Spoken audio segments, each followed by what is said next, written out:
मो समाज अनेक दिन पर आसी मुही भूलिबाकू भुवनेश्वर जेहेतु आसी किछि दर्शन स्थान देखा इच्छा कला मन मोर पढ़ी इतिहास शुणी गुरुजनों ठारू केते कथा एही भुवनेश्वर खर्दा माटी कहे केते जे वीरत जश गौरव गाता एपरी अनेक केते कथा भावी राज्य संग्रहालय को गली पूर्व मानव समाज शिक्षा कला संस्कृति अति पाखरे देखी मनरे अनेक भाविली राजा खारवेल वीरत्व वर्णित हाथीकुंपा शिलालिपि देखी जाइथिली खंडगिरी उदयगिरी कलिंग सेना साहसीर परिचय देइथिले मगध पराजित और नंदराजा ठारू जैन मूर्ति पुनरुद्धार करी धौली पहाड़ को जाऊथिली चली देखी दया नदी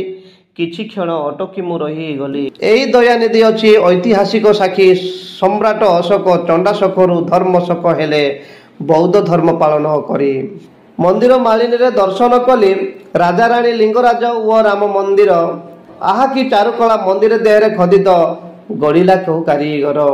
ब्रह्मांडर तार नक्षत्र गतिविधि को मु देखिली पटाणी सामंत दूरवीक्षण केन्द्र को जाई गोटे बाउंश नल ग्रह नक्षत्र कलना तांकरी रचित सिद्धांत दर्पण रही ज्योतिष विज्ञान रे प्रसिद्ध होई रही नंदनकानन प्राणी अभयारण्य देखिली केते सरीसृप पशु पक्षी सबुज बनानी सबित नंदनकानने मन मोर गला लाखी स्मार्ट सिटी होइछि परा आम राजधानी भुवनेश्वर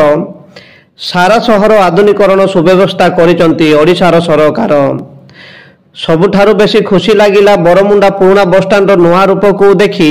विमान बंदर परि सज्जित होई गौरवान्वित होइछि बाबा साहेब आंबेडकर नाम रखी चक्र क्षेत्र में एपरी अनेक रही विश्व प्रसिद्ध दर्शनीय स्थान राजधानी आसी बुली देखिले खुशी तो पाइबो मिलिबो नूतन ज्ञान